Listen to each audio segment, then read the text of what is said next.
میں Islamic religion کا ہوں، میں مسلم ہوں. ہمارے میں ایک ورڈ ہے جو بہت مس یوز ہوتا ہے، جہاد. جہاد کا بھی تھاٹ پروسیس بالکل یہی ہے کہ ہمارے اندر جو بری سوچ ہے اس کو کانکر کرنا، اس کے لیے لڑنا، اسے جہاد کہتے ہیں. باہر سڑکوں پہ لوگوں کو مارنے کو جہاد نہیں کہتے ہیں. اسلام جس جہاد کی بات کرتا ہے، آپ جو دہشت گردی کی بات کرتے ہو اس کا اس جہاد سے کوئی تعلق نہیں ہے. اسلام میں کسی غیر مسلم کو قتل کرنے کی اجازت نہیں ہے. غیر مسلم کے بالکل وہی حقوق ہیں جو کس کے ہیں؟ مسلم کے ہیں. اس کی بالکل اجازت نہیں ہے. بلکہ قرآن تو نبی صلی اللہ علیہ وسلم نے تو غیر مسلم جو رہتے ہیں ان کے اتنے حقوق بیان کیے کہ کسی ذمی نے جو آپ کی ریاست میں غیر مسلم رہتا ہے، آپ صلی اللہ علیہ وسلم نے فرمایا جو اس پہ ظلم کرے گا قیامت میں اس کی طرف سے میں بدلہ لوں گا. سب سے زیادہ غلط فہمی جو اسلام کے متعلق ہے وہ ہے لفظ جہاد. لفظ جہاد کے متعلق سب سے زیادہ غلط فہمیاں ہیں. یہ غلط فہمیاں صرف غیر مسلم کے درمیان نہیں ہیں لیکن مسلمانوں کے بیچ بھی ہے.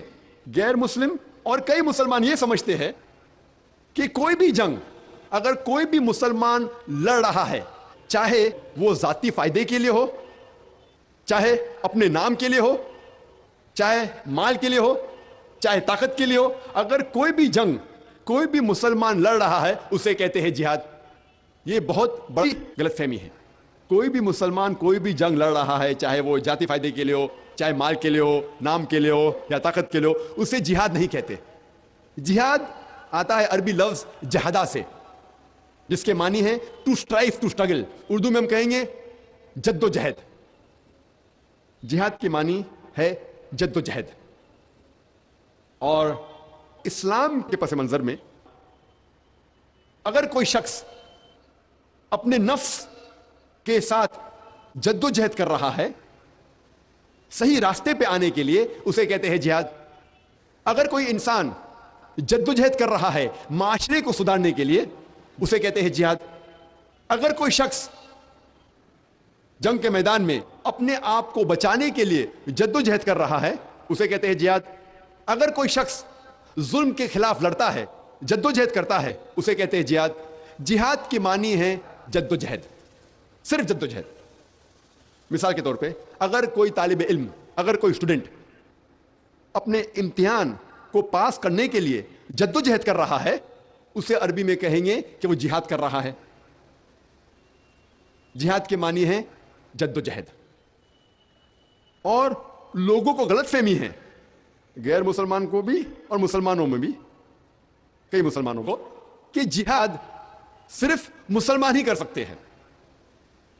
اللہ سبحانہ و تعالی قرآن مجید میں کئی جگہ ذکر کرتے ہیں کہ غیر مسلمانوں نے بھی جہاد کیا.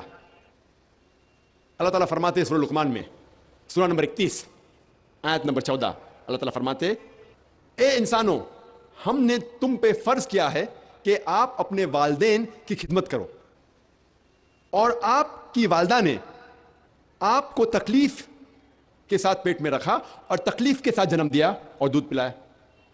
اس کے فوراً بعد اللہ تعالیٰ فرماتے ہیں سورہ لقمان میں سورہ نمبر 31 آیت نمبر 15 میں، لیکن اگر آپ کے والدین آپ کے ساتھ جد و جہد کرے، جہاد کرے، آپ کو اس کی عبادت کرنے کے لیے اللہ کے علاوہ جس کا آپ کو علم نہیں ہے، تو آپ ان کی بات نہیں مانو، لیکن تب بھی ان کے ساتھ اچھا سلوک کرو. یہاں اللہ تعالیٰ فرماتے ہیں کہ غیر مسلم والدین اپنے بچوں کے ساتھ جہاد کر رہے ہیں، جد و جہد کر رہے ہیں، انہیں شرک کرنے پہ مجبور کر رہے ہیں.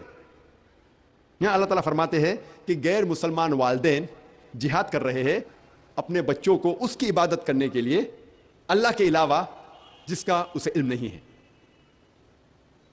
یہی چیز اللہ تعالیٰ دہراتے ہیں سورہ عنکبوت میں سورہ نمبر 29 آیت نمبر 8 میں، کہ اللہ سبحانہ و تعالیٰ نے سارے انسانوں پر فرض کرایا ہے کہ وہ اپنے والدین کی اچھی دیکھ بھال کرے، اچھا برتاؤ کرے. لیکن اگر ان کے والدین جہاد کرے، جد و جہد کرے اپنے بچوں کے ساتھ اس کی عبادت کرنے کے لیے اللہ سبحانہ و تعالیٰ کے علاوہ جس کا انہیں علم نہیں ہے، تب آپ ان کی بات نہیں مانو، لیکن تب بھی ان کے ساتھ اچھا سلوک کرو. یہاں بھی اللہ سبحانہ و تعالیٰ فرماتے ہیں کہ غیر مسلم والدین اپنے بچوں کے ساتھ جہاد کر رہے ہیں, شرک کرنے پہ مجبور کر رہے ہیں, تب آپ ان کی بات نہیں مانو, لیکن پھر بھی ان کے ساتھ اچھا سلوک کرو. تو ان آیتوں سے ہمیں یہ پتہ لگتا ہے کہ جہاد غیر مسلم بھی کر سکتے ہیں. اللہ تعالیٰ فرماتے ہیں سورہ النساء میں, سورہ نمبر 4 آیت نمبر 76, اللہ تعالیٰ کہتے ہیں کہ مومن وہ انسان ہے جو اللہ کے راہ میں حق کے لیے جد و جہد کرتا ہے, اور وہ انسان جو حق کے خلاف ہے, وہ لوگ جد و جہد غلط راستے پہ کرتے ہیں, شیطان کے راہ میں کرتے ہیں. اللہ تعالیٰ فرماتے ہیں کہ مومن اور مسلمان جہاد فی سبیل اللہ کرتے ہیں, اور جو حق کے خلاف ہے وہ کرتے ہیں جہاد فی سبیل شیطان, یعنی جد و جہد کر رہے ہیں شیطان کے راہ میں. تو جہاد کی کئی قسمیں ہیں, لیکن عام طور پہ جب بھی یہ لفظ جہاد کا استعمال ہوتا ہے, یہ عام طور پہ مانا جاتا ہے کہ یہ جہاد فی سبیل اللہ ہے, جہاد اللہ کے راہ میں ہے. اگر خصوصاً کوئی چیز کا ذکر ہے اللہ کے خلاف تو پتہ لگتا ہے کہ اللہ کے راہ میں جہاد نہیں ہے, لیکن عام طور پہ جب بھی یہ لفظ جہاد کا استعمال ہوتا ہے اسلام کے پس منظر میں, اس کے معنی ہے جہاد فی سبیل اللہ, جد و جہد کرنا اللہ کے راہ میں. اور غیر مسلم اکثر جہاد کا ترجمہ انگریزی میں کرتے ہیں ہولی وار, پاک جنگ, جنگ مقدس. یہ لفظ ہولی وار سب سے پہلے استعمال کیا گیا تھا کروسیڈرز کو ڈسکرائب کرنے کے لیے. جب عیسائی سینکڑوں سال پہلے طاقت کے بل پر اپنا دین پھیلا رہے تھے تو اسے کہتے تھے ہولی وار. افسوس کی بات ہے کہ وہی لقب آج مسلمانوں کے لیے استعمال ہوتا ہے, اور افسوس کی بات ہے کہ کئی مسلم علماء انورٹڈ کامرز میں جو اپنے آپ کو عالم کہتے ہیں وہ بھی انگریزی میں جہاد کا ترجمہ کرتے ہیں ہولی وار. جہاد کے معنی ہولی وار ہے ہی نہیں. ہولی وار کا ترجمہ عربی میں ہوتا ہے حرب مقدسہ, اور اگر آپ قرآن مجید پڑھیں گے, قرآن مجید یا کوئی بھی صحیح حدیث میں یہ عربی لفظ حرب مقدسہ موجود ہی نہیں ہے. اسی لیے جہاد کے معنی حرب مقدسہ یا ہولی وار یا پاک جنگ نہیں ہے. جہاد کی معنی ہے جد و جہد. اور لوگ یہ سمجھتے ہیں کہ جہاد کی معنی ہے قتل کرنا.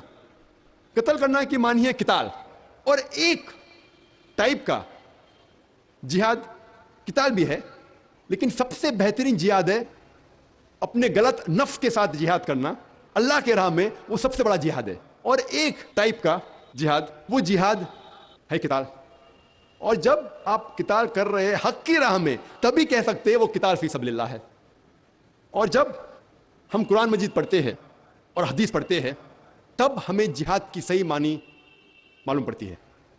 اللہ تعالیٰ قرآن مجید میں فرماتے ہیں سورہ حج میں سورہ نمبر 22 آیت نمبر 78 میں اللہ تعالیٰ فرماتے ہیں کہ جہاد کرو جس طریقے سے آپ کو جہاد کرنا چاہیے, ڈسپلن کے ساتھ اور صحیح طریقے سے. اور اللہ سبحانہ و تعالیٰ نے آپ کو چنا ہے اور آپ کے لیے دین میں مشکلات نہیں ڈالی. اللہ تعالیٰ فرماتے ہیں سورہ توبہ میں سورہ نمبر 9 آیت نمبر 20 میں کہ اگر کوئی مومن اف از ان ایگزائل, اگر اسے دیش چھوڑنے پہ مجبوری آتی ہے, یا کوئی مومن اگر اللہ کے راہ میں جہاد کر رہا ہے اپنے مال کے ساتھ اور اپنی جان کے ساتھ, اللہ کے نظر میں اسے سب سے بڑا انعام ملے گا. اور اللہ تعالیٰ فرماتے ہیں سورہ عنکبوت میں سورہ نمبر 29 آیت نمبر 6 میں کہ اگر آپ جہاد کرتے ہیں تو آپ کے فائدے کے لیے کر رہے ہیں. اللہ سبحانہ و تعالیٰ کو آپ کے جہاد کی ضرورت نہیں ہے, کیونکہ اللہ سبحانہ و تعالیٰ سارے کائنات کے چیزوں سے کوئی ضرورت نہیں.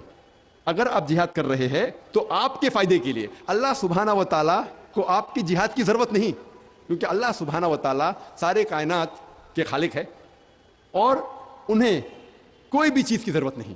اللہ کے رسول فرماتے ہیں صحیح بخاری میں جلد نمبر 4 حدیث نمبر 46 میں اللہ کے رسول فرماتے ہیں کہ مجاہد وہ انسان ہے جو اللہ کے راہ میں جہاد کر رہا ہے, اور صرف اللہ ہی جانتا ہے کہ وہ شخص اللہ کے راہ میں جہاد کر رہا ہے یا نہیں. اور مجاہد ایسا انسان ہے جیسے کہ ہر وقت وہ نماز پڑھ رہا ہے اور ہر وقت وہ روزہ رکھ رہا ہے، اور اگر وہ مجاہد جنگ کے میدان میں اس کا قتل ہو جاتا ہے تو اللہ تعالیٰ وعدہ دیتے ہیں کہ انشاءاللہ وہ جنت میں جائیں گا، اور اگر وہ جنگ کے میدان سے زندہ لوٹتا ہے تو اسے اس جنگ کی ساری دولت سے اللہ تعالیٰ نوازتا ہے۔